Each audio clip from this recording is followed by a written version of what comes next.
Iran पर America और Israel का युद्ध लगातार खतरनाक होता जा रहा है। इतना खतरनाक जिसकी कल्पना 28 फरवरी को शायद किसी ने नहीं की थी। युद्ध लगातार फैल रहा है और जिस तरह से अमेरिकी राष्ट्रपति ट्रंप ने खुद अपने ट्रुथ सोशल पर यह खबर डाली, साझा की कि उसने ईरान के सबसे इंपॉर्टेंट, जी हां सबसे इंपॉर्टेंट खर्ग द्वीप पर हमला बोला है, उसे निशाने पे लिया है। उसके बाद से लेकर अभी तक सनसनी ही सनसनी है। यहां मैं आपको बता दूं कि खर्ग द्वीप, खर्ग आइलैंड ईरान के लिए सबसे इंपॉर्टेंट है और उसने कहा था, चेतावनी दी थी कि अगर इसे छुआ अमेरिका और इजराइल ने तो यह रेड लाइन क्रॉस करने वाला होगा और इसका बदला वह जरूर लेगा, भयानक बदला लेगा। इसकी सॉलिड वजह है कि ईरान का 80 से 90% जो क्रूड ऑयल है वह इसी द्वीप, जी हां इसी द्वीप पर केंद्रित है।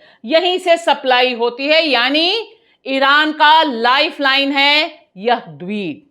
लेकिन दिलचस्प बात यह है कि इस पर हमले के बाद 1 घंटे के भीतर ईरान ने अनाउंस किया कि जितने सिस्टम अमेरिका ने डिस्ट्रॉय किए थे खर्ग द्वीप में वह सब वापस फंक्शनिंग है।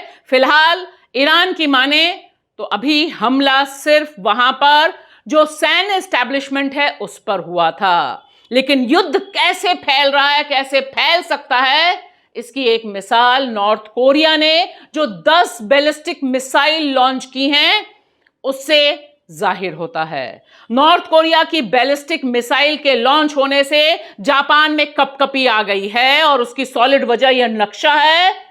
इस नक्शे के बाद और इस बैलिस्टिक मिसाइल के बाद इमरजेंसी अनाउंस कर दी है जापान ने। अब आप सोचिए, जो युद्ध इजराइल और अमेरिका ईरान पर केंद्रित कर रहा था वह किस तरह से फैल सकता है, इसकी आशंका इस समय दुनिया के हर देश को है। इसी बीच स्पेन के साथ साथ जर्मनी भी आ गया। उसने कहा कि वह अमेरिका और इजराइल के इस युद्ध में साथ नहीं खड़े हैं और स्पेन के प्रधानमंत्री का यह भाषण खूब वायरल हो रहा है जहां वह कह रहे हैं कि दुनिया को आग के हवाले झोंकने वाले लोगों का हम समर्थन नहीं कर सकते और फिर यह नहीं कह सकते हैं कि देखो दुनिया में आग लगी है।